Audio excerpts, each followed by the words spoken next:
This is your place for all things Grand Rapids Griffins and all things Toledo Walleye. This is the Hockeytown West Podcast with your host, Brandon Cook and Nick Harrington. Welcome to the Hockeytown West Podcast, your source for everything Grand Rapids Griffins and Toledo Walleye hockey. I am one of your hosts, Brandon.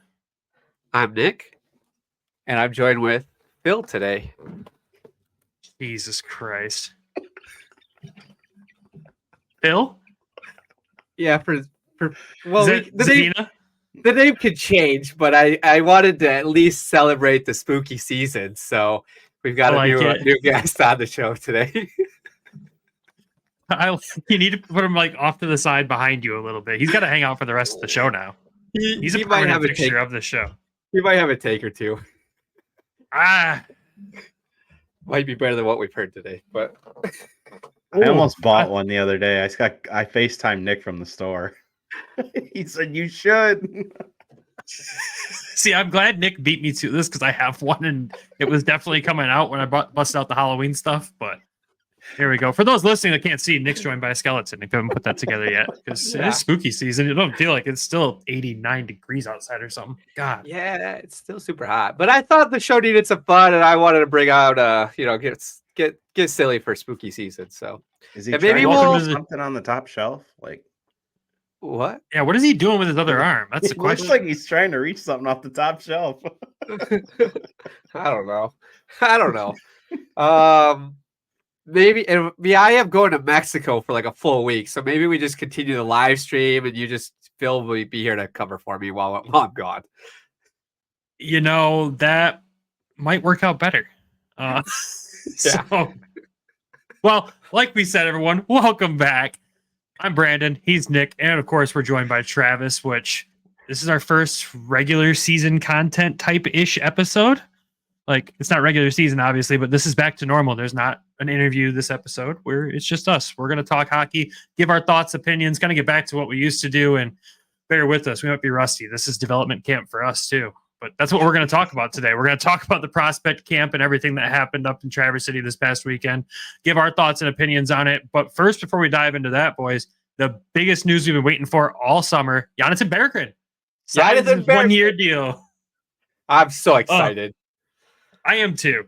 1 year deal. What was it? 840,000 or something like that. You know, a 1 year prove it deal, right? Which is kind of exactly what we expected if they planned on signing anybody else this season. I didn't think they were going to do anything crazy with Bergie, and he's got a year to prove it. And the way the contracts look in the future, there's stuff that's going to fall off. He could earn some money down the road. So I think this is a good piece of motivation for him. But I want to get your guys' thoughts as well too. Travis, what are you thinking about this contract? Well, I think we all kind of knew it was going to be sub-million just because of the other two. You knew it was going to be like right at the cap. And when they did all their free agency stuff, no big names came. So you kind of knew that, okay, we're going to be a cap team this year. And when the big names go, Berggren's going to get what's left. And I think it was like, $875 for a Something year. Like that. Yeah. So, just a sub-mil deal, like you said, prove it. Obviously he can play, and the year he was with the team for a little while, he did some good things. It's just going to be, can he build on what he did last year in Grand Rapids and just take another step, because they're going to need him to fill in that like Daniel Sprong style offense and play good defense at the same time. So if he can kind of find himself in that role, I think this could be an absolute bargain of a contract by the time the end of the year comes. Yeah, you've mentioned that a couple times in a couple different episodes, that if he fills in exactly what Daniel Sprong had given us last season with a better defensive upside, this is a steal for us this season. He could do a lot of good and make some good money down the road. Nick, I know you love Bergie. What are your thoughts? I'm a big Bergie fan, so I was excited. Last season when we started, I didn't know if he was going to fit in. He was pretty much a big trade bait of like a guy that's proven in the NHL a little bit with the season that he had in Detroit. And then he gets sent down to Grand Rapids, and then he just plays a big FU season, like just led the league, like led the team in just almost every statistical category, I felt. So he's back here for 1 year, $825,000 is what he signed for. I've got a Bergie jersey. I've got a Bergie stick. I love this kid. Like, I am so glad he's staying here. I thought he was going to be one of the last of the 3 to sign and not the first. So that threw me off because I figured with Raymond and Mo, like, they were going to get the bigger contracts. We had to kind of squeeze Bergie into wherever that he could fit money wise. And I was surprised he signed first. So I know he was in Detroit yesterday, the last 2 days. I think he was at the Tigers and then he was at the Lions game with a couple of the other guys. So good to see him back over on this side of the States and getting ready for training camp. I mean, like, he's third line, fourth line, bringing some offense. That's what I'm hoping. And I think a lot of this is more he wanted to be here.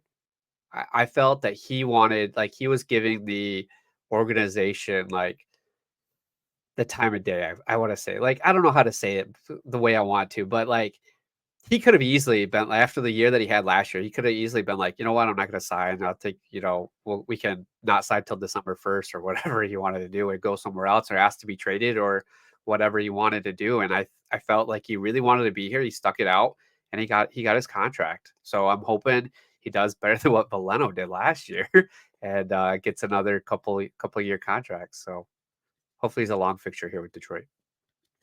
Yeah, I don't know what you were trying to put together there, Nick, as a thought. I don't think we ever will, but that's okay. What I think what you were trying to say is that Bergie clearly wants to be here. There's could have gone a bunch of different ways, and he wants to play here, or he knows that he's got to go out there and dominate to get a better deal, or a team interested in him at the deadline, or whatever such it is. Like, this is all on him now to go out and perform, and passing that pressure over to the player. Yeah, that's some high pressure, but he's a kid that performs pretty darn well under pressure. I mean, look at his playoff performance in Grand Rapids.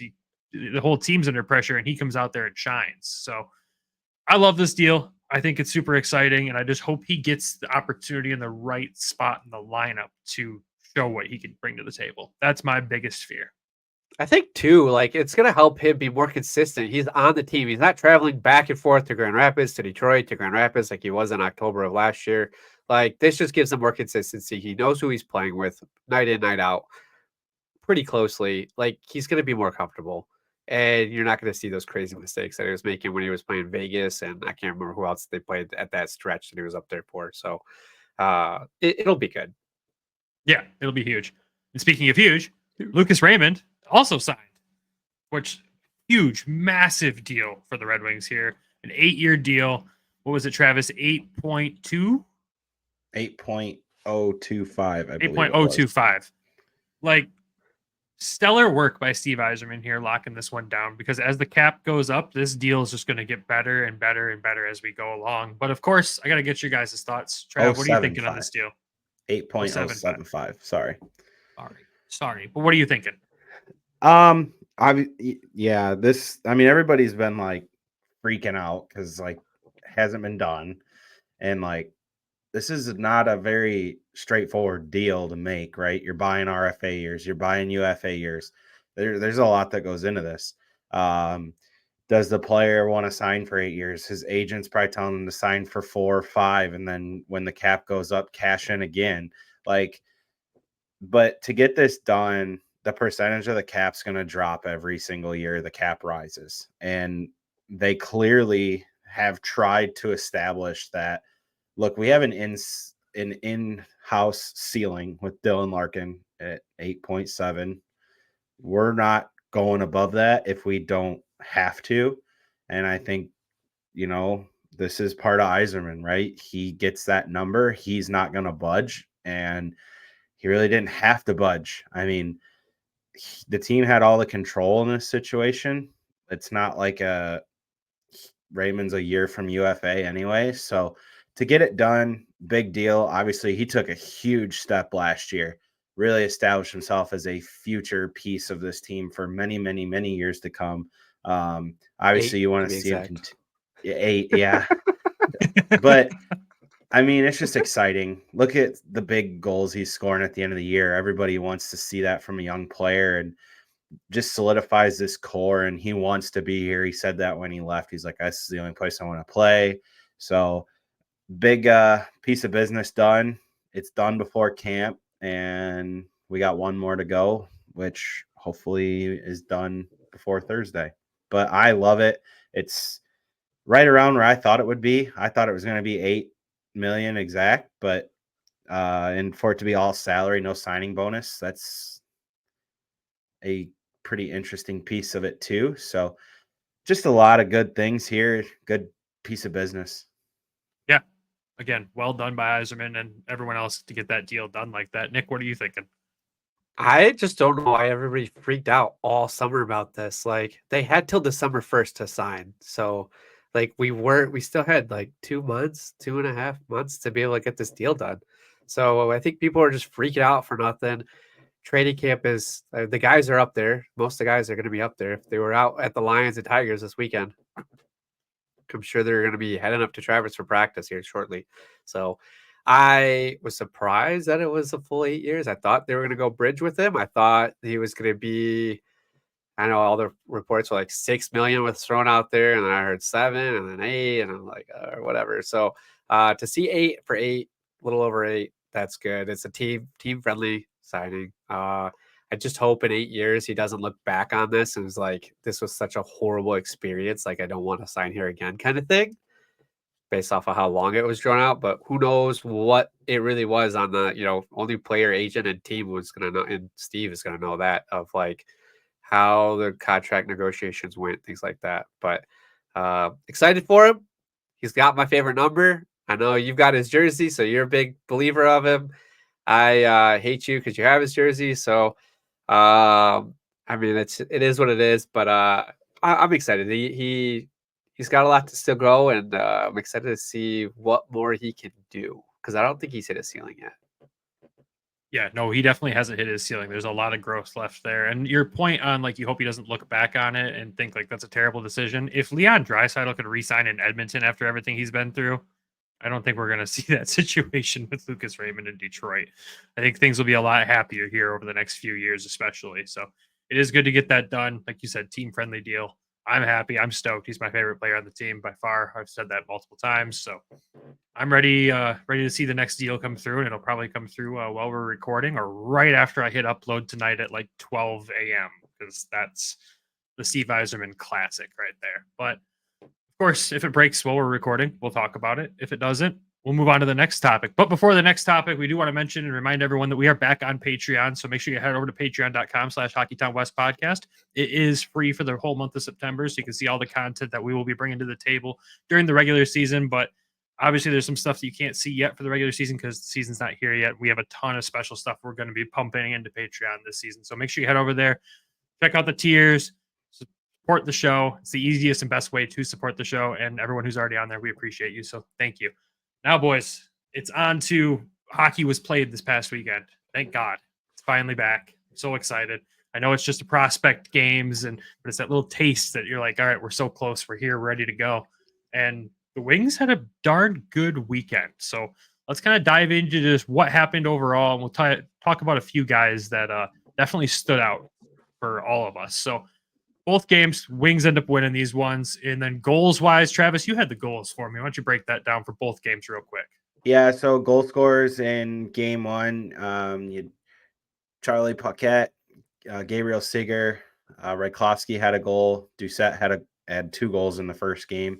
5 third-period goals in the first game for the Wings. Just huge offensive output in the third period. Not to say that they didn't really carry the play the rest of the game either. I mean, Dallas only had 18 shots. I think the Wings had almost 30 in that game, around 30. So they carried the play. That kind of recaps your goals for game one. I don't know if you guys want to elaborate on any of those before we jump into the goals from game two. Yeah, let's talk about game one real quick. We'll talk about that first before we talk about game two, because there's a particular player that played in game one that didn't play in game two.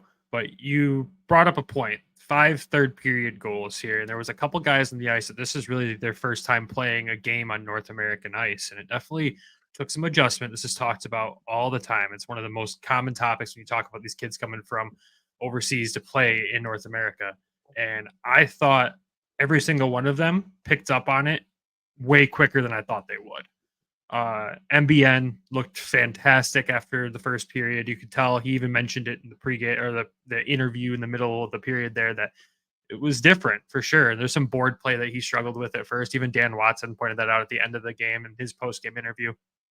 Rychlovsky, though, like you can tell he's a smart player. Like he did not look out of place in the second and third period. I was very, very impressed with what I saw from him. And he's kind of a guy I want to pick on here first. Well, not pick on, but talk about. Like, Nick, I just want your thoughts on this kid. Like, because we're going to see him here in Grand Rapids. That's a guarantee at this point. But what are you thinking? We were pretty high on this guy when he signed with us because how well he did in the Czech League. So the Czech League's not a big scoring league, but he put up really good numbers over there. So I was excited to see what his offensive output was going to be and how it would translate over here. And that first period, like the guys, it was rough. I would say the first period was rough for us. Like it was just very sluggish for that top line.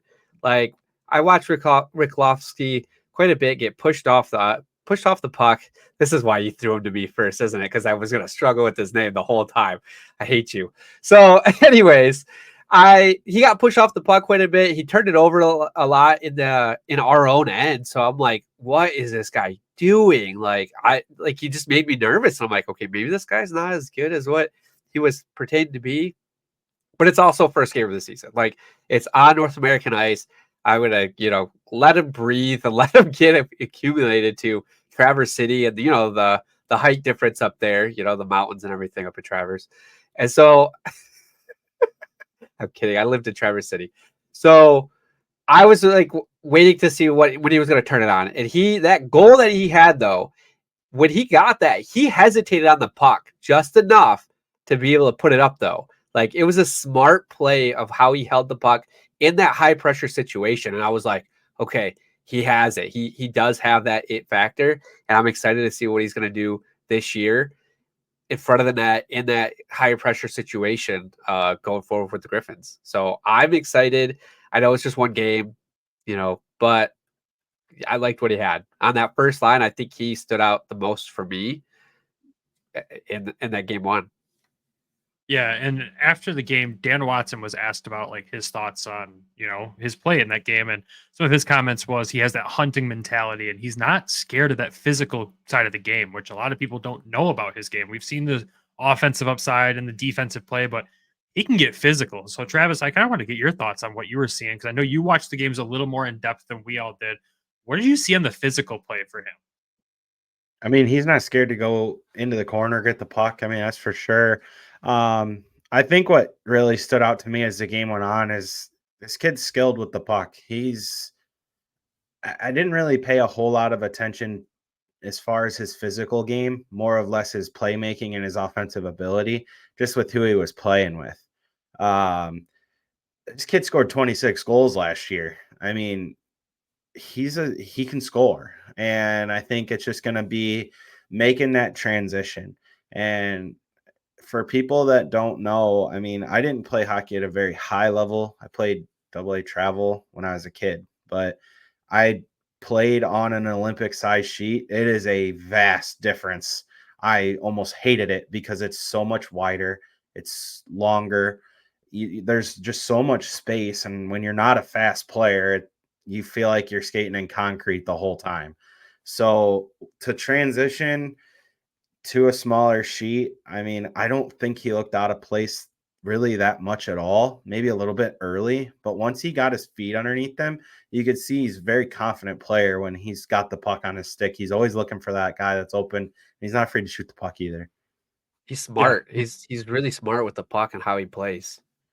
Yeah, I mean, a couple of comments after the game, just in the media side, were that he looked like a top 10 draft pick out there skating around with these other prospects. Like he was at that skill level with them. And I could definitely see that. The Wings might have stumbled upon a little bit of a steal here, honestly. I mean, I know it's early, but the overreaction says that. But we'll see what he does in Grand Rapids this year. But I'm really excited to see him in Red Wings training camp and in maybe some preseason action too. That would be really nice to see. Who knows?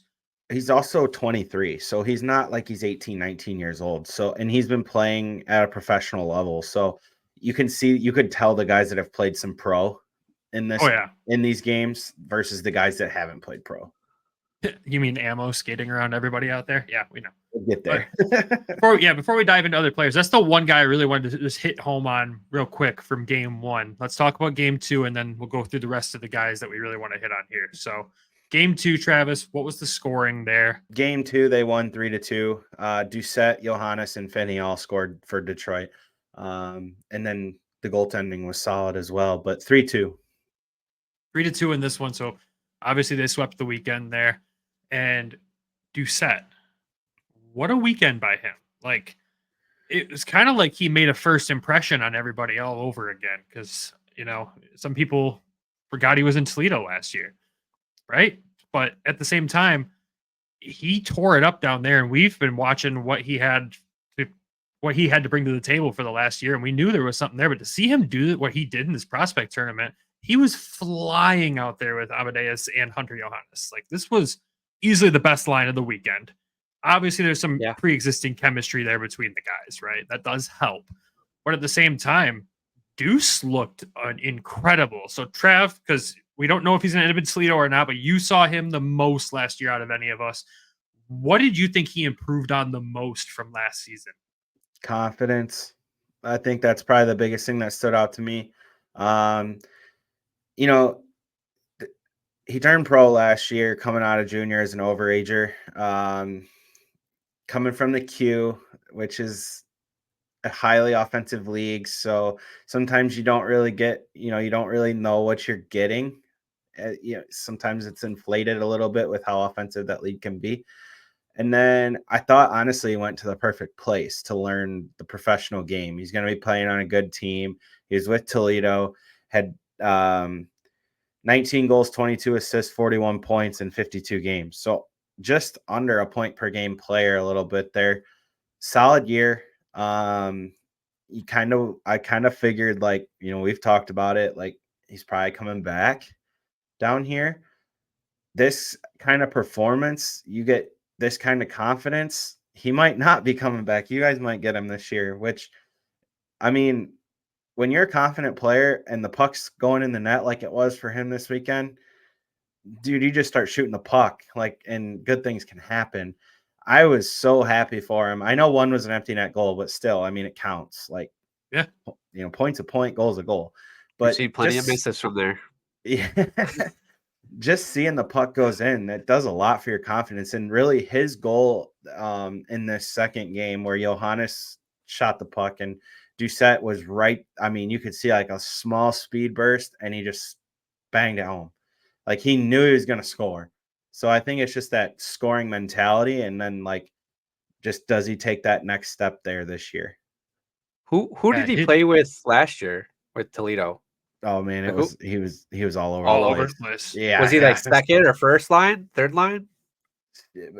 Second, third, just kind of varied. Occasionally he'd have to come up and play the first line when they had some injuries, but he's more than capable enough to do that. He can play up and down the lineup and still provide offense. And I think, if he does make it to GR, you're going to see that. I mean, you guys seen it last year in a little bit. That was, you guys got to see some Toledo games, but he's an offensively gifted player. That's for sure. It's just a matter of getting that confidence going, which clearly is firing right now. Did you see anything else besides confidence that he's improved on?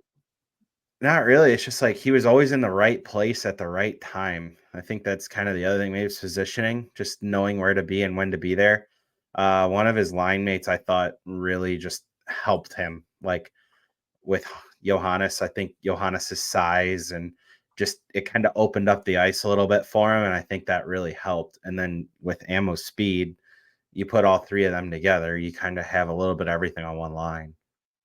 Yeah, and Deuce was asked after game 2. He was asked what it was like playing alongside Lombardi and Johannes, and he mentioned Lombardi's a fast skater with good IQ, and Hunter's a big body that can clear space for you. So, and he also commented that Hunter has an amazing shot. We'll get to him in a second, but he had a good time out there with those guys, and that chemistry.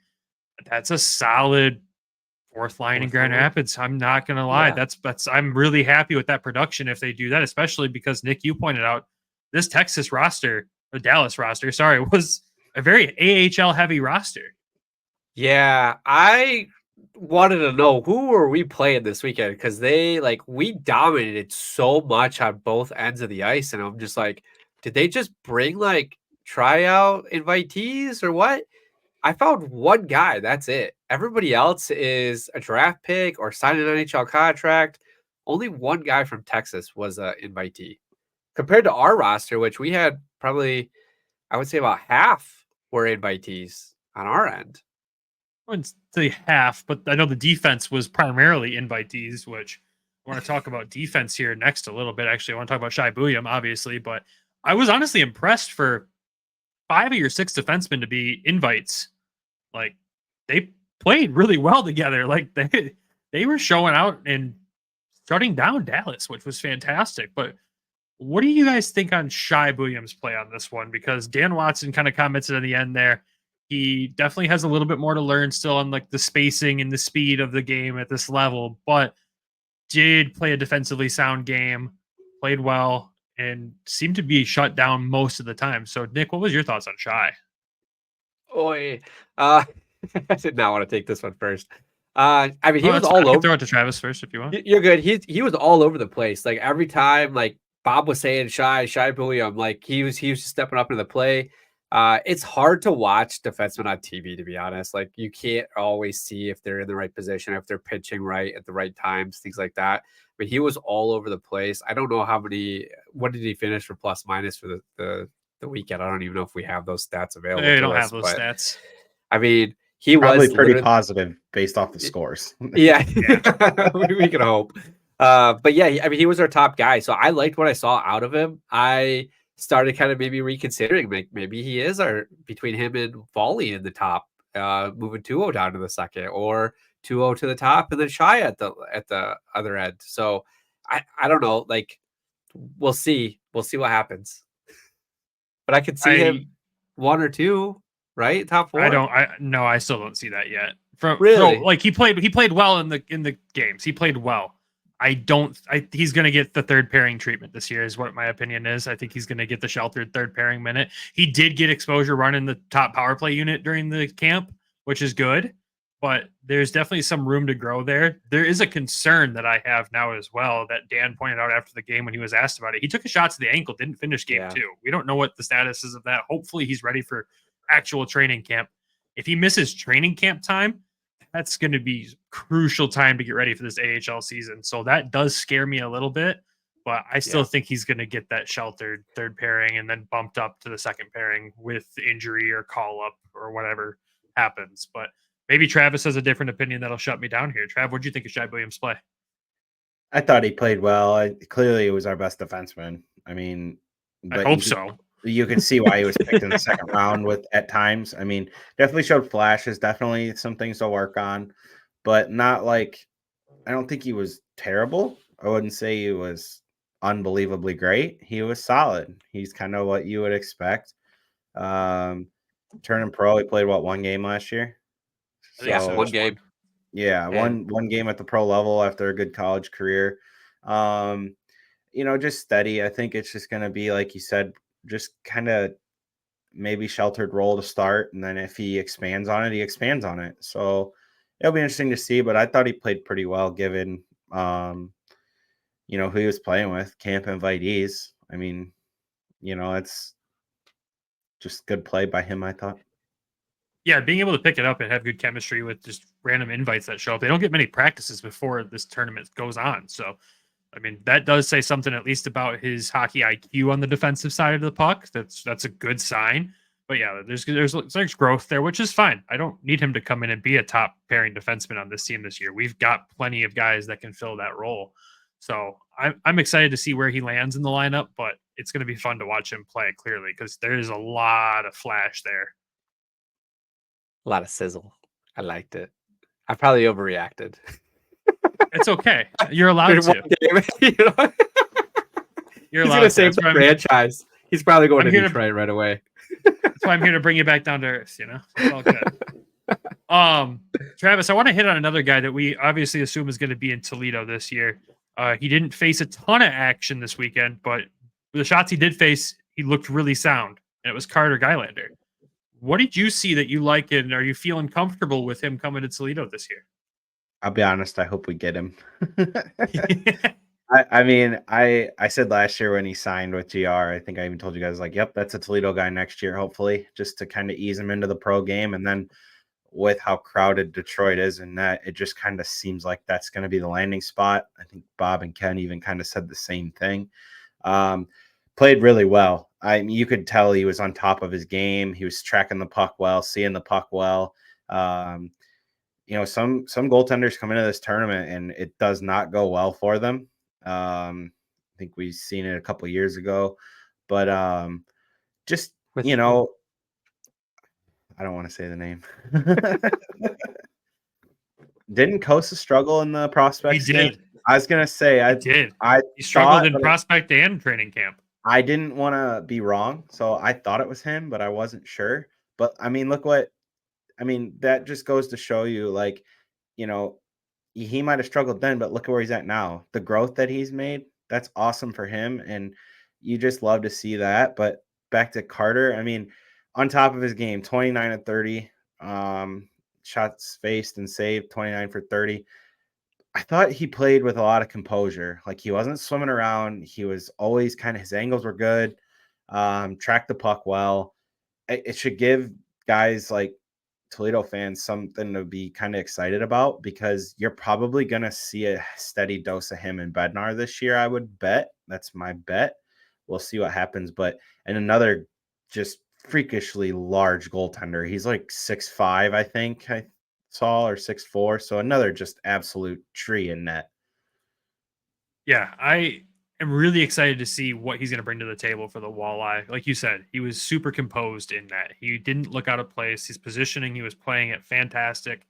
Again, it's just a prospects tournament, but he looked really solid out there and looked like he's worked a lot on the offseason to get ready for something like this. And he mentioned that too, that he'd been putting in a lot of work. And Dan Watson even said after the game that he looked fantastic. So you like hearing those comments like that. And of course, you know, the Dan and Pat connection. Sure, Dan's filling Pat's ear with all sorts of praise after watching Carter play this week. So good stuff there. I'm excited to see him down there. Nick, what are your thoughts on Carter before we head to the ad break? I thought he played well. There was one play that made me really nervous where he was like super out of position when he came up to play the puck. And I was like, what are we doing?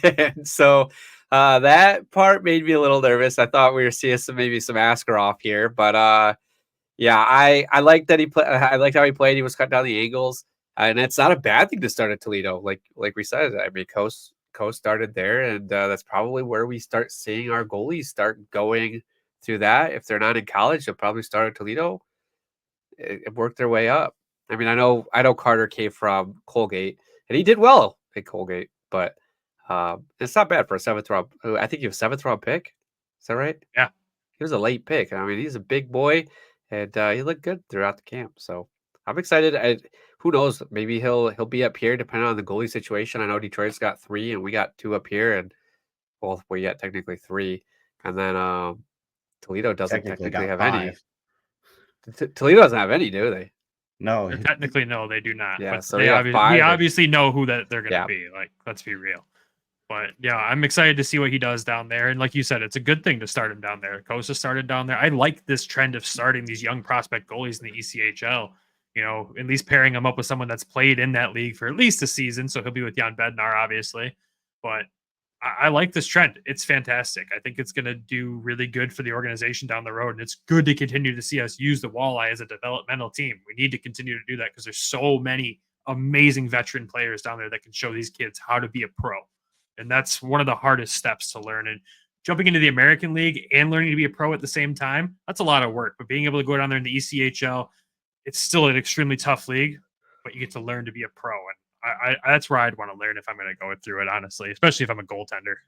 And I liked what they did last year. When these guys got done with their junior seasons or college seasons, like they brought them into Grand Rapids. Some of them didn't play. Like Guylander didn't play a single game. He just sat around the team and like learned how to like take those steps to be a pro, and it's only going to benefit him. So I like that. I don't think Trey Augustine is going to probably go to Toledo, but I could be wrong there. I think when he's finished, I think he probably comes right to Grand Rapids. Sorry, was he at camp this weekend? I missed him. No, he wasn't. But just the well, because he's in college right now, and they can't. That's there's right. rules there. Yeah. So I think he ends up skipping, but just for what we got now, it's good. That's a take for that's an argument between you and me for another episode. I disagree. You just want to continue to hate on the Sparties. I don't hate on the Sparty. Who's undefeated right now, too. You're going to get me off track here. We'll save the listeners that one for another time because we've got a lot more guys to talk about. But first, we got to do an ad break. We'll send it over to the sponsors. And when we come back, we'll dive into the rest of the prospects and maybe a couple other things before we wrap this up. So, Nick, go read the ad. NFL Week 1 is here, and a new season means new ways to get in on the action at DraftKings Sportsbook, an official sports betting partner of the NFL. Ready to place your first bet? Try betting on something simple like picking a player to score a touchdown. Currently, you got Amon-Ra St. Brown at plus 700 to score 2+ touchdowns. Ready to do a touchdown dance of your own? Score big with DraftKings Sportsbook, the best place to bet touchdowns. Download the DraftKings Sportsbook app and use code THEN. That's code THEN for new customers to get $250 in bonus bets when you bet just $5 and get 1 month of NFL Plus premium on us. Only on DraftKings. The crown is yours. Problem? Call 1-800-GAMBLER or visit www.1800gambler.net. In New York, call 877-8-HOPE-NY or text HOPE-NY 467369. In Connecticut, help available for problem gambling. Call 888-789-7777 or visit ccpg.org. Please play responsibly. On behalf of Will Casino and Resort in Kansas, 21 plus, age varies by jurisdiction, void in Ontario. Bonus bets expire 168 hours after issuance. cdkng.com/football for eligibility and deposit restrictions, terms, and responsible gaming resources. This show is sponsored by BetterHelp. What's something you'd love to learn? As an adult, do you make time to learn new things as often as you like, or was that lost in childhood? Kids are always learning and growing, but as adults, sometimes we lose that curiosity. What's something you'd like to learn? Gardening, a new language, or maybe how to finally beat your best friend in bowling? Therapy can help you reconnect with your sense of wonder because your back-to-school era can come at any age. Therapy can help address anxiety or fear of speaking another language, or help you learn your own personal learning strategy. If you're thinking of starting therapy, give BetterHelp a try. It's entirely online, designed to be convenient, flexible, and suited to your schedule. Just fill out a brief questionnaire to get matched with licensed therapists and switch therapists at any time for no additional charge. Rediscover your curiosity with BetterHelp. Visit betterhelp.com/THPN today to get 10% off your first month. That's BetterHelp, HELP.com/THPN. And welcome back. All right, let's dive into these last few guys we definitely have to talk about here. And one of them is someone who was talked about highly all weekend long. Multiple time guest of the show as well, Mr. Amadeus Lombardi. Holy smokes, did he have a great weekend. He set the pace for this entire tournament for both teams. He took control. He should have been first line in this, honestly. But some of my favorite takeaways before I hand it off to you guys. One, I hope you guys all noticed that he had an A on his jersey during the tournament, which was fantastic. I know that's just for the tournament, but obviously seen as a leadership person for this tournament it's really cool to see the coaches view that, right? The other thing, he wanted to focus on getting bigger and stronger in the offseason. Check the box. He did that. He looks bigger. He looks stronger. But even Coach Watson said it in his post-game interview. He got bigger and stronger, but didn't lose his speed. He can still fly out there. The skating is all still there, but he got bigger and can actually hold guys off the puck more. And just looks more complete while he's out there, even with a guy next to him like Hunter Johannes, who's a full-grown man. So I thought he had a fantastic weekend. I was shocked to see him on the roster. It was a last-second ad as far as we know because he wasn't on the original one, which was, it was nice to see him get some play time early. So, Nick, what are your thoughts on Ammo? Yeah, this was confusing because I'm looking at the list right now. He definitely was not on the list. So, Dan Watson pulls a ringer, calls in a guy that's off the roster, comes in and tears up the tournament, or turns up the practices, the games for this weekend. I don't know what we want to call them now. But it was interesting because the guy he replaced was Andre Betcher, and I was excited to see what he had since it was going to be our first time being able to watch him. So I think he's got a small injury, I believe is what I saw from, I think it was Max that said he had a small injury, Max Boltman. So Ammo played amazing. I was so stoked the entire game one, just like literally jumping up and down. I was so excited that he was playing so well. Like you could tell that his offseason, whatever he did in the offseason of gaining strength, gaining muscle, it kept his speed, like it all worked. I know this is, he's probably the more experienced guy that's out there for us. But at the same point, like, he wasn't playing against slouches either against Texas. Like, they weren't invitees. These were all guys on AHL or NHL contracts that were all drafted by Texas or Dallas. So for me, I'm like, okay, he's got on the second line. He's doing his thing. He's ripping the shots. He's ripping pucks anytime he got a chance, he was ripping the puck. So that was a big thing too, that we didn't see a whole lot from him last season. And he was like, I'm just trying to get in the flow of the game, the speed of the game. And this year it looks like he's going to try to take over. Like those shots there, that drop pass to Doucette in game 1, just chef's kiss. Like that was amazing. Chef's kiss because he's a chef. But like that was just amazing. Like he just played so well this weekend. I was so excited for him. There was a lot of hype around him over the weekend as well from everybody. Like the admin was asking him about his hair and the Wings were asking him about his hair. Like we already knew because we talked to him a few weeks ago or 2 months ago now about his hair. So I mean, what he did, he kept the speed. Maybe it was the hair. Maybe the hair was slowing him down. Maybe he just got bigger. He got faster. He got maybe taller too over the summer. But hopefully we get a chance to talk with him this weekend when we go up and see him. So I'm so excited. I can't wait to see what he does this year for Grand Rapids because he knows there's pressure behind him. There's people coming up, and I want to know where he now slots to for Grand Rapids because of who's ahead of him. I mean, he performs like that. He's automatic third line opening night, right? Like if he's performing like that and carries it forward, he's moving up from that fourth line spot last season to the third line automatically, and the rest is up to him, right? He can push as hard as he wants and work his way up the lineup. It's going to be a battle. It's going to be a competitive battle in Grand Rapids this year, which I'm going to love to watch. It's only going to make the team better because you're competing against guys that are just as good as you, or maybe not better, or maybe they're better than you. But you can outperform them. You're just going to continue to drive yourself to get better and better and better. So I'm excited. Trav, what were your thoughts on Ammo? He really stood out to me. Christ, you heard his name all weekend. Lombardi. It's like, man, this Lombardi is all over the place. No, you could definitely tell playing professional hockey last season really helped him out. He seemed like he was just at another level compared to some of the other guys that were on the ice, confidence wise. Plus, I thought they did a great job of kind of putting him in an area, like in the lineup with players that he could possibly be playing with this season, and the skill level blended well. I thought that really helped him. His speed opened up the skill for Doucette, and if they needed room, Hunter would go in. He's got some physicality, can make some space. You get some space with a guy like Ammo's speed. You've seen it quite a few times over those 2 games, what he can do when he's got his feet moving, and he's still got that skill. I mean, the skill's there. Nicky said he likes to see how much he was shooting the puck. Just to take that next step, right? He got his feet wet last year. He kind of knew what he needed to do.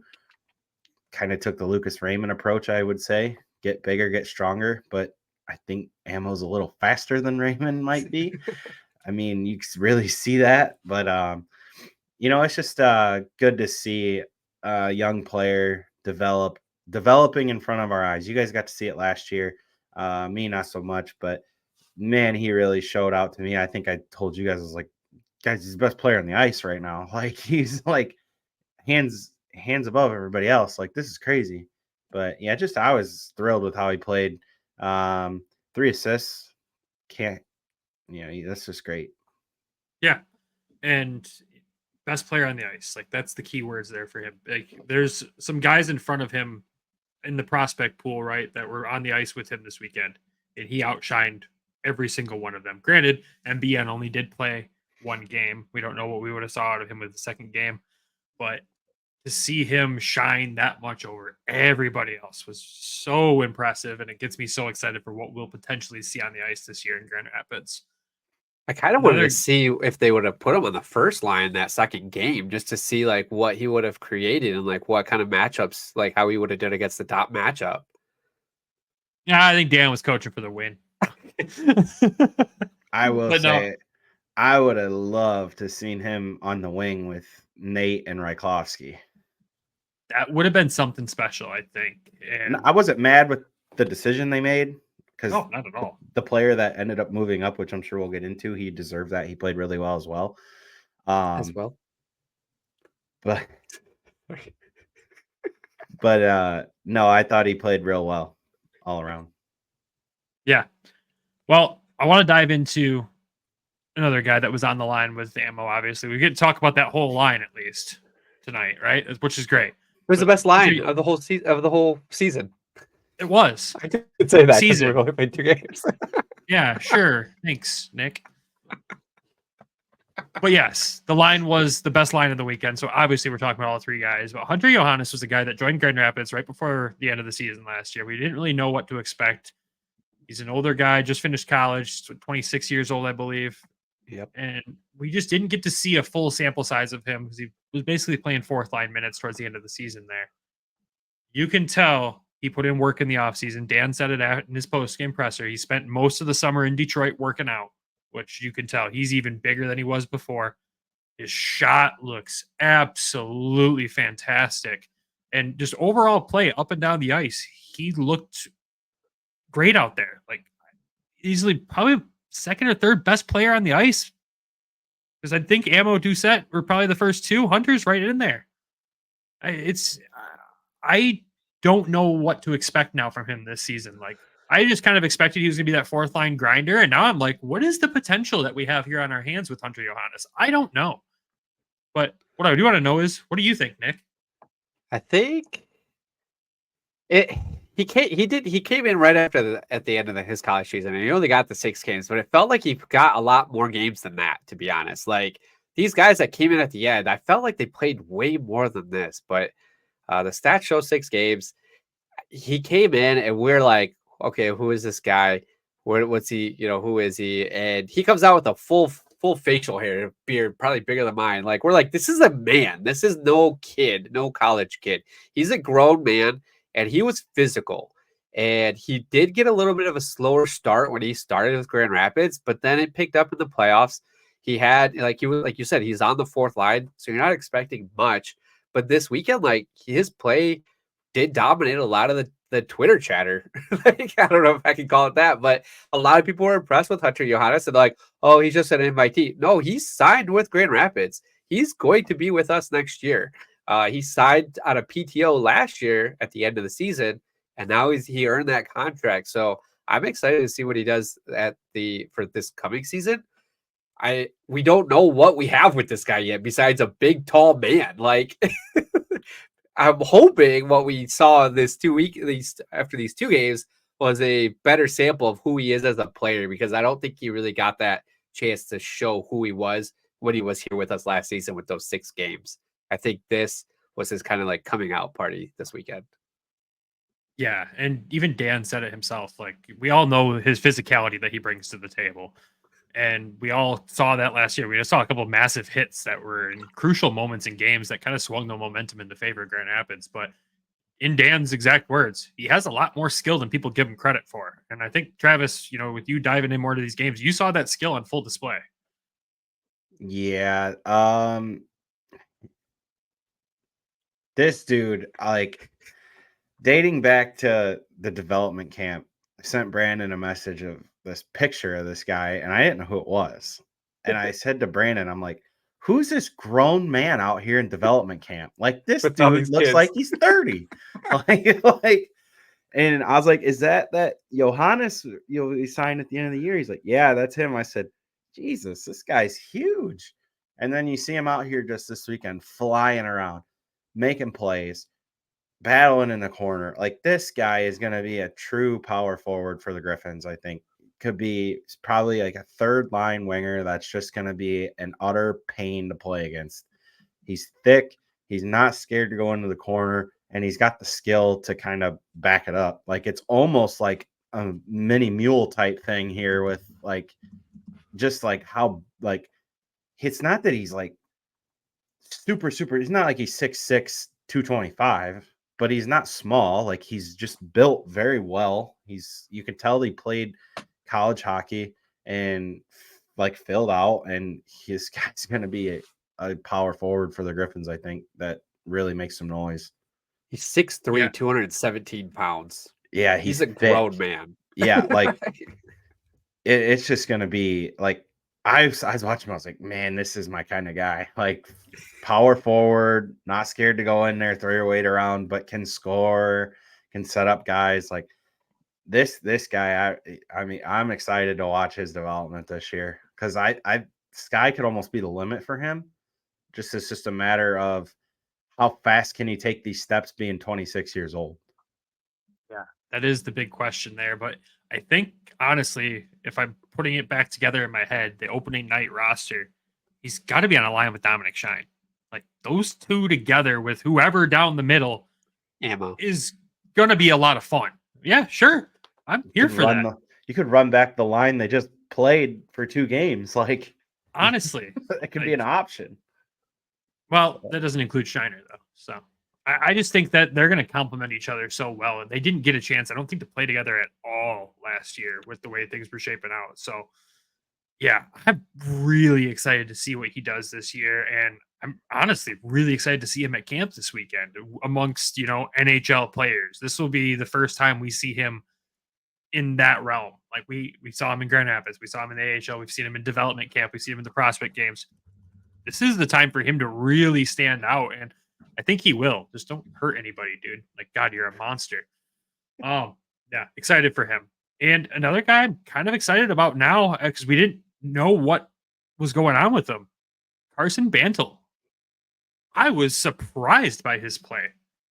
I thought he played way better than I expected, first of all. But even Coach Watson had praise about him. He was not afraid to get in the rough and tough areas. Seems to be really smart when it comes to the game and go to the dirty areas of the ice and be in the right place at the right time. And another guy that just has a fantastic shot. All of a sudden, we are just stacked full of prospects that have a wicked shot. I don't know where this came from, but it's wonderful. But Nick, what were your thoughts on Bantle over the weekend? So I didn't get a good eye on him throughout the weekend. So I don't have much input, and I'm not going to put my foot in my mouth. So I'm going to pass, but I do have a question about him. Yes. Do you think he ends up with Grand Rapids, or do you think he goes to Toledo? I don't know. That's the thing. He's signed here. Yes. Everybody that we had question marks around where they were going to end up before. And we were like, oh, once these camps come around, we might get a clearer picture. I'm more confused now than I was before, which is a good thing. That's not a bad problem to have. I mean, if he ends up in Toledo, he's going to fit in amazing down there. He's going to fit with any person on the offense you put him with. That's exciting. If he ends up in Grand Rapids and cracks this roster, awesome. What I don't want to see him do, sit in the press box. Yeah. He's got skill. There's something there. But yeah, I just don't want to see him not playing. And I mean, I don't know, Trav, what do you think? Do you think he would be a good fit in Toledo? Yeah, Toledo would love this guy. 6'4", 194, another grown man. Another grown man coming out of college. He's only 22, but he's a big boy. He had a good 2 games, I thought, too, and kind of stood out. I mean, he was playing with them at Finney, too. So, again, there's your size difference, 6'4". Finney's nowhere near that size. So, it's kind of like another version of Hunter with ammo. It's kind of what it resembled to me. It was like the next line down version of that. 2.0, I guess you could call it. Yeah, just another guy that could ultimately, if he comes to Toledo, this could be the perfect opportunity for him to kind of get his feet wet at the pro game. He's going to be on a good team. But again, another guy in the corner, not scared to go in the corner, not scared to throw his weight around, but is offensively gifted enough that can do some damage. Not you're not going to go out there and score 20 goals in 20 games, but effective, probably bottom 6 player. It's what you need. You need those kind of guys to have good teams and have depth. So he's kind of like a younger Hunter, I thought. That's kind of what I was seeing out of him, just flying around out there. He was one of the bigger guys on the ice, too. So it was easy to see him out there just flying around. It's always funny when I hear you talk about guys not being afraid to get into the corner, but you hate corners. So listen, I wasn't scared to go in the corner when I played, but sit me in the corner, we're going to have a different problem. Oh, I can't wait for that Patreon episode. I don't know where he lands, and again, this isn't a bad problem to have. And if he's in Toledo and he's a higher call up there, great. We know that Toledo needs to fill like 2 or 3 more forwards into their lineup. Looking at the Griffins right now and looking at the guys that could potentially end up down there, some solid options, some really solid options. So if I'm a Toledo fan, I'm very excited right now. Another guy, Gabriel Seeker. I didn't know what to expect with this guy. This would be the same story with every prospect that I'm talking about. I didn't know what to expect, but pleasantly surprised. And this is one that I kind of hope does for sure end up in the Grand Rapids lineup for sure. I think he played a fantastic all-around game. Shows some offensive skill. Another guy that's not afraid to get in there. No prospect we had was afraid to get into the corners and play the dirty game. That's what I really liked. But what are you thinking about Seeger, Nick? So we introduced this guy with our episode with Tyler Cool a couple weeks back. And this guy was kind of on the radar for us, but he was a Hobie Baker finalist. He was really good on the faceoffs. Played 65 games for Cornell. There's no better college than Cornell. And 21 goals, 53 assists. So like he's got some offensive output. He was a captain as well. So there's a lot of good attributes. So it makes sense of why they brought this guy in. I believe he got a goal or assist this weekend. I'm pretty sure he was on the score sheet. he scored the second goal in the first game. That's what So I mean, I'm excited to see where he is. I'm hoping he's here with us at Grand Rapids. He looked good out there when I was watching him. So I mean, I approve. Put stamp on it. Can't believe I've let you get the big red Cornell joke in here in 2 episodes now. I hope enough people that listen to the show watch The Office, because it's a great joke, but if they don't, it makes no sense to anybody else. I work hard for these. I know you do. Trav, what were your thoughts on Seeger? Another big tree that can skate and has a lot of skill. Honestly, his goal that he scored is like almost that true power forward goal, right? Emmett Finney flying down the ice, cuts into the middle, makes a great shot on net, and Seeger is just to the net, stick on the ice, rebound, back on the net. And like you could just like see like his hockey sense is there. 24 years old, 6'4", 209. Another guy that's just big, thick player.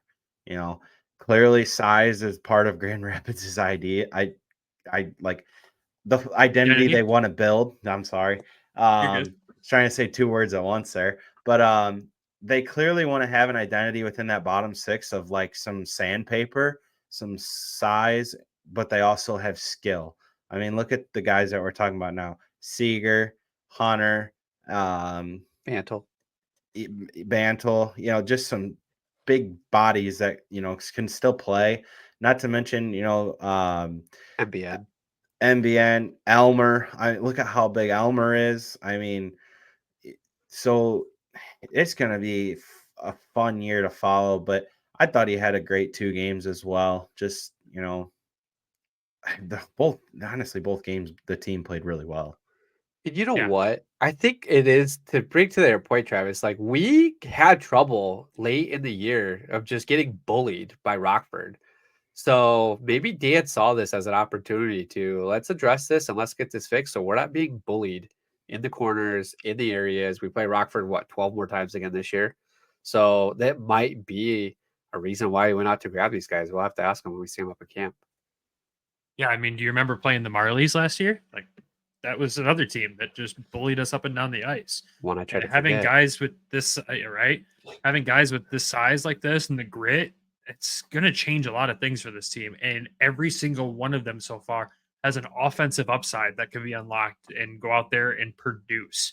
If you can balance that grit and produce, you've got a good recipe for success out there. So sounds like the old Toledo hockey. A little bit, right?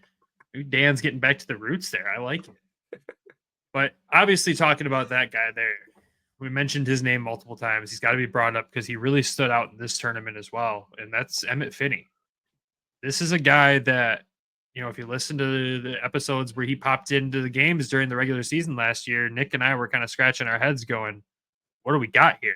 He's young, just had come out of a WHL season as well, heading back there this year. And I think that's the smartest thing we could do with him. But he looked really good in the prospect tournament. We all in our group chat got really excited about him. And then I reminded him that some other guys played really well in the prospect tournament last year as well. And didn't pan out in the regular season. So we got to take everything with a grain of salt. But I saw a lot of improvement from Finney in aspects of the game that we saw him lacking in when he played the couple games at Grand Rapids last year. He looks bigger, he looks stronger, looks faster, but his IQ, like the decision making he was doing out there, was significantly better when he had the puck on his stick than last season. So, Nick, what did you see from Emmett Finney? So, Emmett Finney, when he came up here last season, it looked like everybody that joined the season at the end of the season for us just looked like they skated in concrete. Like they just were not keeping up with our guys. They looked slow. They looked tired. I don't know if it was just like the battles of their season that they had and they come into the A, or the A guys were so much bigger, so much faster. I don't know what the situation was. And maybe it was just the system that Dan Watson had. It just took them a while to adjust to it. Because like now you see Hunter Johannes go out and play crazy this weekend. You see Emmett Finney just come out of nowhere. Like everybody was high on this guy a couple weeks ago. And I'm just like, I don't know why everybody's big on Emmett Finney. Like he did not play well when he was up here. No offense to him. Like I thought he was the Wings took him. So he's going to be a good player. Dan Watson put him in the lineup. He's going to figure it out. But I just didn't see it at once. So now this weekend he comes in and he just crushes it. And I'm just like, okay, like this is the new and improved Emmett Finney. Like, I don't know what he worked on in the offseason, what happened. Maybe his line mates help put him in good spots this weekend, or he just had the confidence of playing on the second line compared to the fourth. So I don't know, but I was very impressed with it. And now I'm thinking maybe he just doesn't go back to juniors and he's back up with Grand Rapids this season. Like I could now see that as a possibility. I know he's committed. They said he was going back, but who knows with how everything shakes out now. He has a good camp. He could be up here with us. And I'd be excited about that. Look, I love a good prospect tournament. I love a good performance. I want to see him go in there and Nate Danielson it and just completely tear it up. Not that he didn't do that last season, but I just want to see that level of output and then join us at the end of the season again. I think that's the move. Don't get me wrong. If he proves me wrong, I'd love to be proven wrong.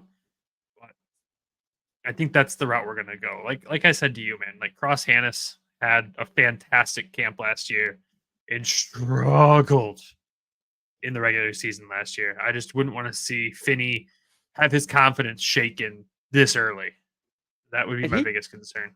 He did well for the Kamloops last year, too. I think he was like one of the top scorers, but that team was not good, if I remember correctly. So it was like great. Shiny guy, Lamborghini under that half garage kind of situation, maybe. You mean like Nate Danielson when he played for Brandon? Yeah, kind of that situation. So maybe, who knows? I don't think he finishes the WHL season with Kamloops. Let's just say that. They'd probably trade him. But who knows? I don't know that much about Junior. I need to pay more attention to that going forward. But Trav, what were your thoughts on Finney before we move on to the last player? Definitely stood out in pieces. Looking at his junior career, first year, 48 games, 6 assists, 6 points. Second year, 64 games, 26 assists, 9 goals, 35 points. Then last year, 62 games, 19 goals, 40 assists, 59 points. 7th round draft pick. I mean, I think going back to Kamloops is probably the best thing for him. Initially, I thought maybe Toledo would be a good spot for him, but I think another year at juniors, like you said, Brandon, probably doesn't finish the year in Kamloops. I can see the whole Nate Danielson thing. If they're not good again and he's having a hell of a year, like just move him at the deadline, have him go play with another good team. But in the tournament, I mean, he was flying around. He's pretty fast, smaller guy, if I'm not mistaken, around 6 foot or so. But again, smaller. Well, smaller compared to the guys we've been talking about. I know. And he was playing. I think he was with he was with Seager. So again, you had somebody out there with size to kind of create some space for him, and he used his speed to his advantage. Wasn't scared to try things either. I mean, he tried a few plays. Some work, some don't. Kind of like to see that though. Like you want to see a young player try some things. No, okay, maybe I can't do that. Maybe I can. Just another year of growth, and like you said, join the Griffins at the end of the year, hopefully, and he can come in and kind of be that late addition that maybe could help them. Let's say they don't send him back to Kamloops and he ends up in Toledo. Are you satisfied with that, or do you think he's ready for that, or no? I think it could work. Just got to put him in the right situation. I still think I kind of lean back to Kamloops, but if he did go to Toledo, I wouldn't hate it because it's a prospect we get down here. It's true. We do like prospects in Toledo. It's fun. Yeah, it'll be interesting to follow his development this year. It's something that we'll keep an eye on, obviously, because we'll assume that at the end of this WHL season, he'll be in Grand Rapids for what hopes to be a deep playoff run. So who knows what that looks like, but we'll keep an eye on him. We'll keep people updated as we go along. Gives us an excuse to pay attention to junior hockey still, which is great.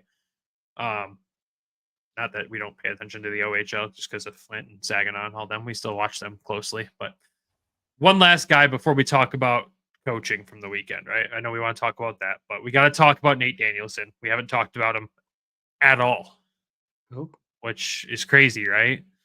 But I want to get your guys' thoughts. I'm going to send it straight to you guys first because I think you know my thoughts, but I want to hear your guys'. Trav, what were your thoughts on Nate Danielson this weekend? He was solid, all around solid. Did the right things, was in the right spots, played real well defensively, showed why he was a 9th pick in the draft. I mean, you could just kind of see it. I think his skating got even better, which is a good thing. Offensively, I mean, they had him playing with Ryklowski and MBN the first day. Second day, he was with Ryklowski and Emmett Finney. Still producing the puck, still moving the puck around, getting the puck to the playmakers as well. He only had 1 assist, but he probably could have had half a dozen points with a little bit of more puck luck. If you watch some stuff back, hit the goalpost from distance, like beat the goalie, just didn't go in. I thought he played well. It's going to be fun to watch him, right? He was allegedly so close last year to making the team. He was kind of playing with house money, Max said in the article that I read today, which kind of is true. This year he's got a little bit more like Pressure? a little bit more pressure, I guess. So he's not really that house money player anymore. I'm excited. I thought they were going to keep him last year out of camp, but they chose not to. Probably the right decision ultimately for the long term. But even if he doesn't make the Red Wings this year, he's with the Griffins. Exciting for you guys. Exciting for all three of us. We get to kind of watch him grow and develop, and another first round pick for us to watch. But I thought as a whole he played pretty well and just all around solid. And that's what he was drafted to be, is all around good player. And that's what he was. Yeah. Nick? He's an interesting one because he's not super flashy. Like, you're not going to see these crazy dekes, which I say that, but he did have one crazy deke, one crazy play that he had in the top of right near the goal area at the end of the second game that I was just like, oh, there you go. But I feel like he is like one of those sneaky players that are going to grab points by the bunches as we go through. Like, you're going to look up and be like, holy shit, he's leading with assists, like with that many. Kind of like Taro did. I don't want to compare like him and Taro because they're different players, but like for a while you looked at the stat sheet and you're like, how is Taro leading the team in plus minus and points and all this? Like, I feel like that's kind of Nate's game, where he's solid 200 foot and he's going to do the right things. He's going to put his line mates in the right positions to make plays. You're just not going to see that crazy, like, I don't know, goal scoring or any of that craziness from him, if that makes sense. I thought he played well. I thought he started a little slow, I don't think that line wasn't the best line throughout the weekend. But it was solid. Like it didn't, like Travis said, it was solid. It didn't give up that many goals. We didn't give up a whole lot of goals overall for the weekend. So they did what they had to do with shutting them down, and they generated offense. He had that one goal that got waved back for offsides at the end of the second game. But besides that, I thought he played well. I'm excited to see. It's going to be interesting to see where he lines up now with the pressure, like the target. Probably that's probably the best thing to say. He's got a target on him, right? Like he's the guy. He's supposed to come in and be like the second Dylan Larkin. So it'll be interesting to see where he falls in the lineup with GR based off his play. So excited to see what he does for this next. I don't know if they do carry him for the 9 games in Detroit this year. I think it's a good little tryout to give him a look to see what he has and like what they did, but I don't know if he gets those 9 games this year. I think maybe like MBN or somebody else will get those. So I'm known for the Nate Danielson hot takes on this show. I've definitely had a few of them in past episodes. So I'll start with this, just reflecting on this weekend. Night 1 being with 2 guys not used to North American ice. He did exactly what he needed to do out there to play a solid defensive game. He was quiet offensively, but you're handed that for 2 periods. The guys around you aren't really like in the right position because they're not used to it. And that's okay. That's what these camps are for. So I don't fault him there, but I expected him to kind of take over on Saturday. And he played a solid defensive game, decent flashes of offensive ability. He's smart. He's very sound. I think this camp weekend overall really solidified my point that he starts the season in Grand Rapids on the 3rd line. He was probably like in second gear this weekend, you think? Like he wasn't that fully could be the like case too.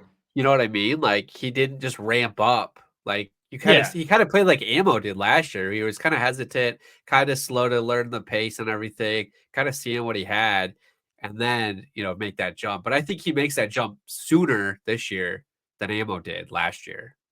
Yeah, I agree. And like I've said, when we did our lineup predictions, or way too early to predict a lineup episode, we put him 3rd line center, but I said that won't be long. It'll be like a week, maybe 2, that he's in that position, and he'll figure it out and get up there pretty quick. But we've only been able to see him either second gear, like you said, Nick. If he was in second gear, then that's the case. And then we've after a stressful long playoff run in the WHL, that's the only experience we've gotten to see him with the other guys. So I think this weekend will be the true tell of where I gauge where Nate Danielson's at in his development, where he's going to land. But I am 100% on the train of he is in Grand Rapids opening night. He does not crack the He does not crack the Red Wings roster out of training camp and preseason. He does not. There's no way. Which is not a knock on him. I want him to be here, 1, selfishly, because he's going to dominate. But 2, that time and development here is going to be so crucial. Because you look at the center depth with the Red Wings right now, he's going to go up there and he's not going to play the second line center. And that's where he needs to be playing in Detroit. I want him into that top 6 here and getting those useful, good development minutes. I want to see what he can do on the power play. Maybe he's more on the penalty kill. I don't know. I just want to see what he can do. I'm really excited to have him here. And it's the highest draft pick we've had here for a good amount of time, for a long time. I can't think of the last one. Someone's going to have to correct me in the comments here and remind me what the last one was. And it's probably like Zadina or something. But Edvinsson and Zadina. I was going to say Simon Edvinsson. Yeah. Well, I mean, in the forward side of things. Like I know Mo Sider and Edvinsson, obviously. I'm thinking forwards, and it's probably Zadina. But it's going to be fun to watch his development this year. I know a lot of the takes where he was offensively quiet, like he's a boss. Look at his setup the first night. It wasn't in his favor. And Dan Watson said it best too. This weekend for him was about leadership. He's been through this camp before. He wanted him to be showing the guys the way and go and be that leader off the ice. And according to Dan Watson, he did that. And if that's what Dan expected him to go do and he delivered, then he did exactly what he was supposed to do this weekend. And that's all you can ask for. Did he wear an A? I don't remember if he did or not. I don't know if he did. If he didn't, he should have. But I like that take though. Is like you had 2 new guys that have not played on North American ice. I didn't really think of that either. So that was a good point that you brought up there.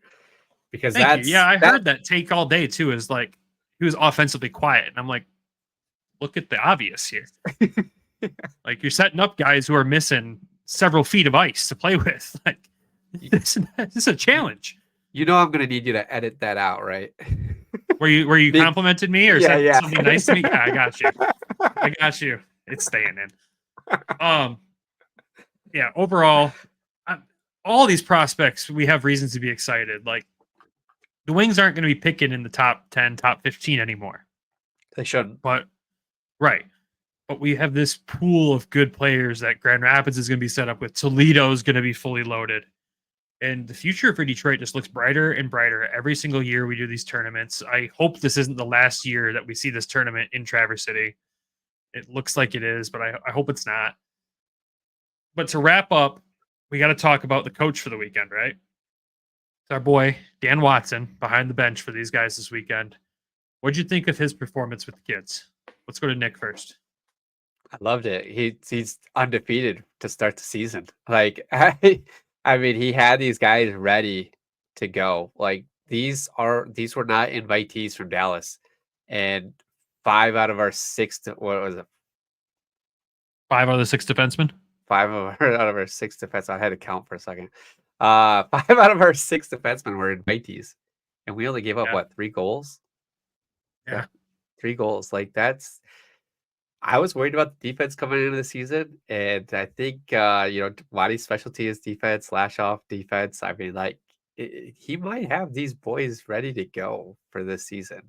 Yeah. Well, there's a point I want to hit on that, and that's when you brought up multiple times that you're worried about the defense this year. I was like, yeah, the defense might be worse, but on the offensive side of the puck and the forward side of the puck, defensive play there got so much better than it was last year. And you can see how many guys can play a solid 2-way game up and down. I think the defense is going to get a lot more help from the forward group, and the forward group is still going to be able to go produce. And I think that's going to be the biggest difference maker this year, to where I think defensively, overall, the team will be just as good.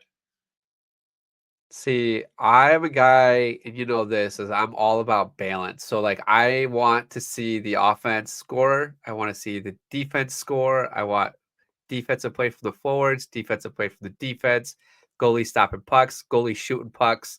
I want it all. Goalie scoring. Goalie scoring. You know how crazy that would be? We're going to have to. I want a Sebastian Costa goal this year. If we get a Costa goal, I might have to do something crazy. Maybe leave some comments. Maybe I'll do it.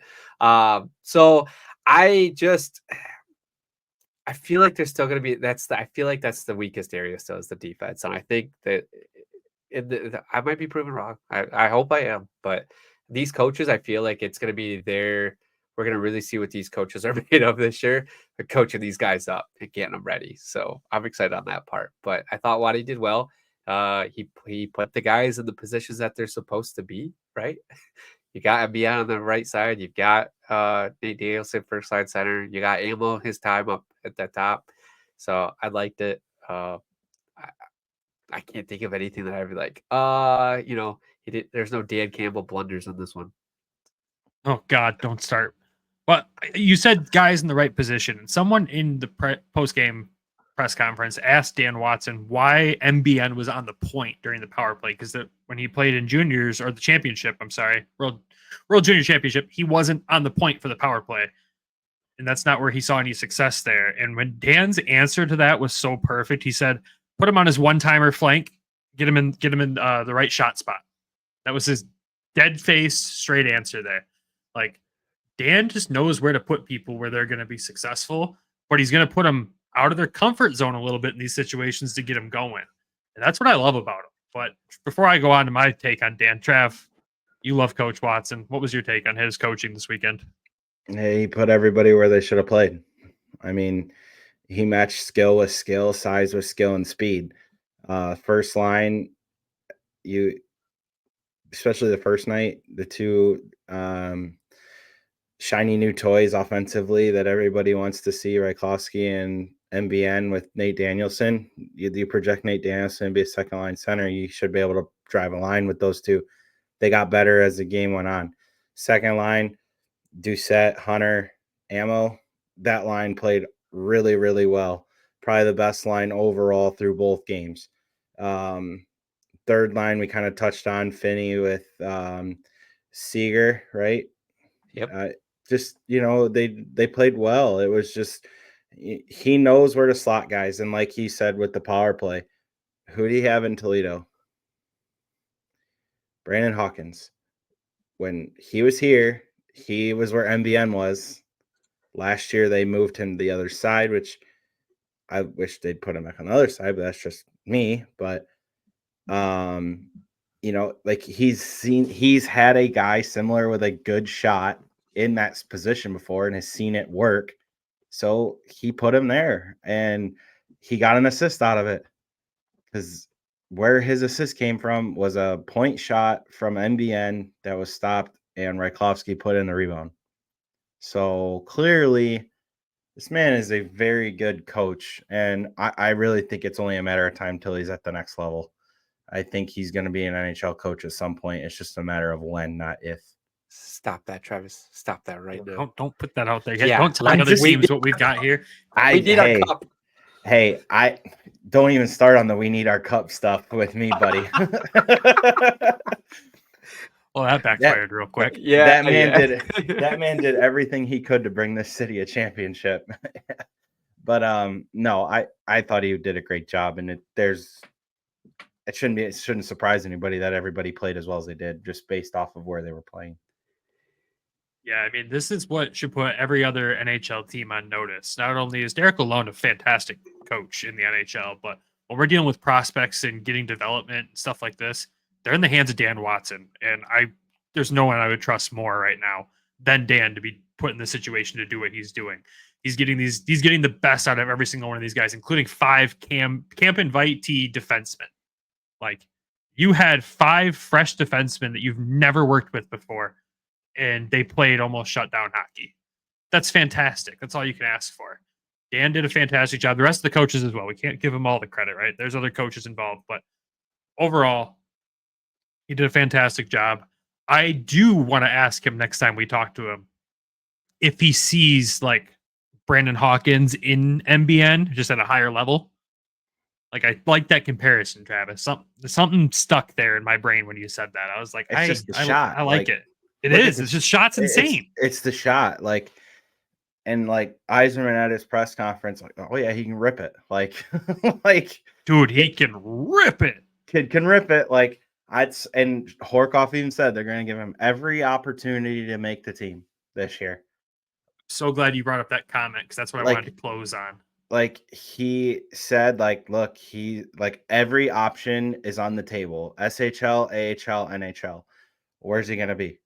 Now, if he comes out here and scores a few goals in the preseason, you're going to start to see the hype train even higher than where it's at now, because I think a lot of people think he's going to come in here and knock the doors off just because of what highlights you've seen in the SHL in the preseason and then the Olympic qualifiers. But, I mean, let's not forget, he just was drafted. He's a young player. Let's just see what happens. Again, this is like Nate Danielson last year. I don't think anybody really expected Nate to come in and do what he did last year.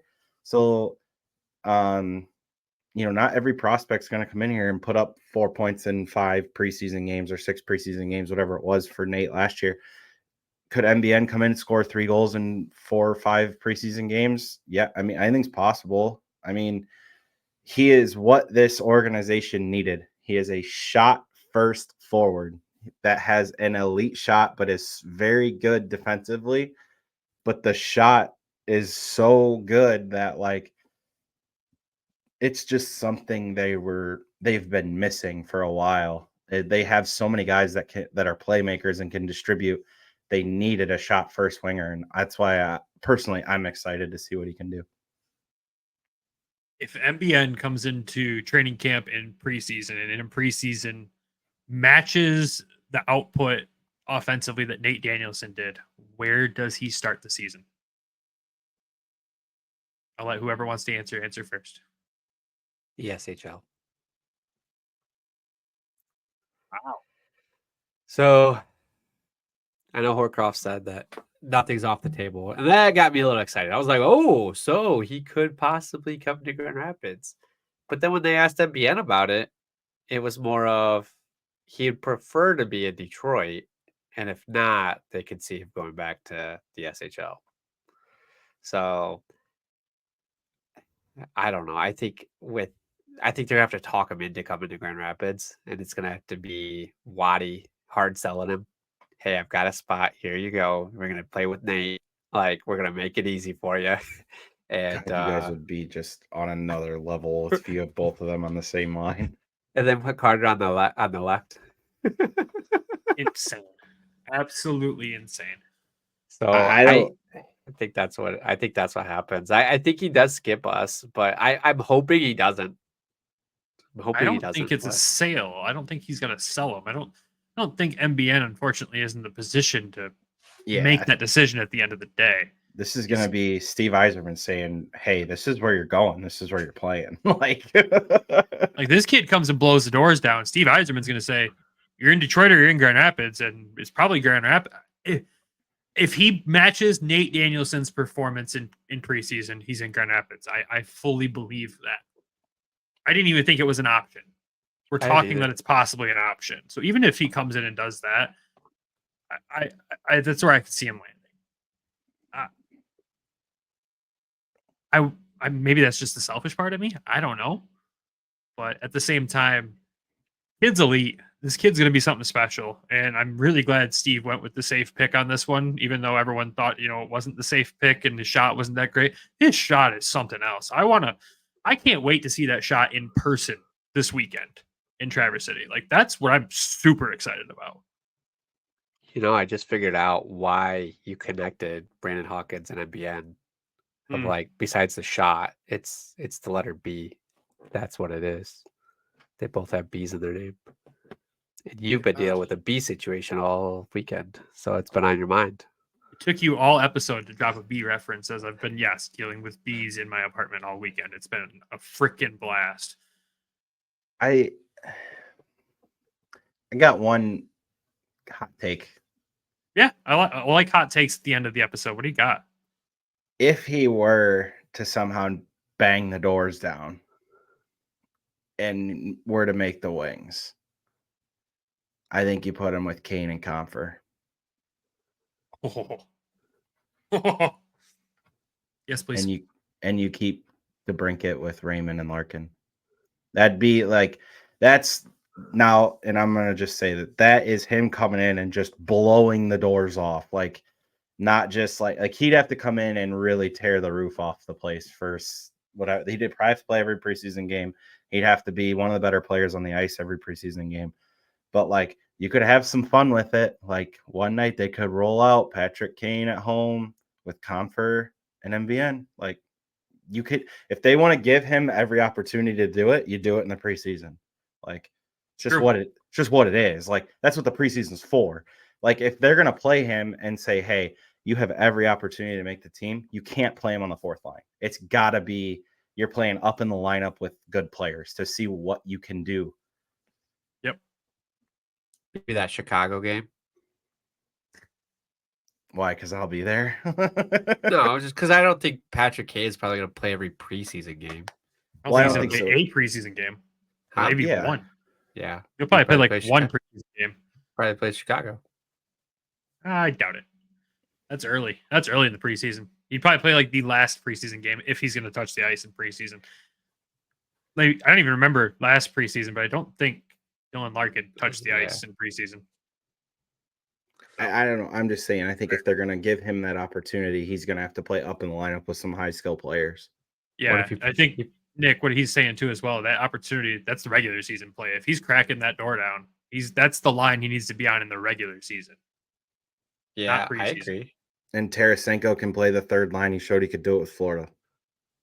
God, I love that you have that take, because nobody here knows that. Nobody that covers this organization understands that Tarasenko can play the third line and play it so damn well.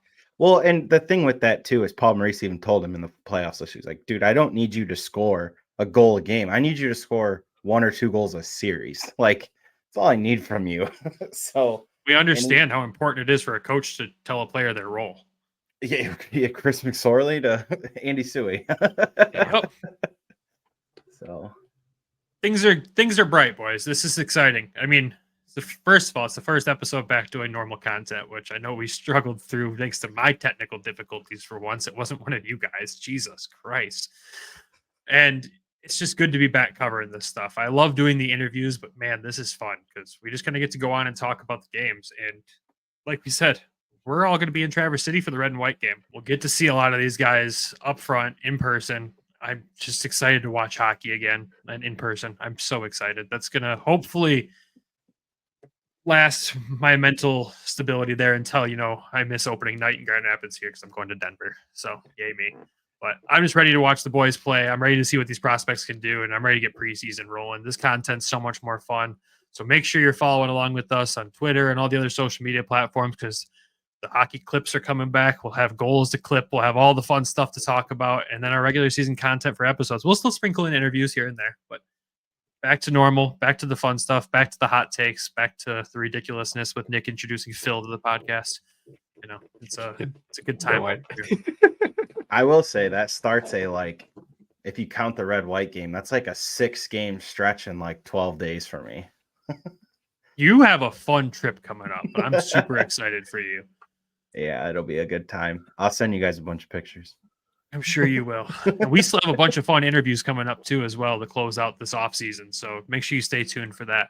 But this is the perfect point to wrap up this episode. Thank you all for tuning in. Welcome back to hockey. It's back. We're so excited. Got to thank our sponsors, though, before we wrap up. Everything Hockey. Make sure you head over to everythinghockey.com. Use code WEST. Save a few bucks off your order. Pick up some of the Johnny Gaudreau merchandise and Matthew Gaudreau merchandise. They still have it. They put it on a hoodie now, which I kind of wish I would have waited for because their hoodies are the most comfortable hoodies I've ever worn. And, of course, our other sponsors, DraftKings and BetterHelp. And, of course, the Hockey Podcast Network for being fantastic partners with us. And without our Patreon subscribers, the show wouldn't be what it is today. And those subscribers currently are Lori and Alan. Thank you all. We appreciate the support. Remember to head over to patreon.com/Hockeytown West Podcast. Check it out. It's free for the rest of September. Nick's going to do a one-on-one interview with his buddy Phil there. It's going to be incredibly intense and exciting to watch. So make sure you stay tuned for that. But until then, everybody have a fantastic week. We will talk to you all soon and see you guys at the red and white game this weekend. Go Griffins. Go Walleye. Love you. Bye. Thank you for tuning in to the Hockeytown West Podcast. Be sure to check us out on Twitter at HockeytownWPod and your host, Nick at GR Hockey Guy and Brandon at BrandonGR Hockey.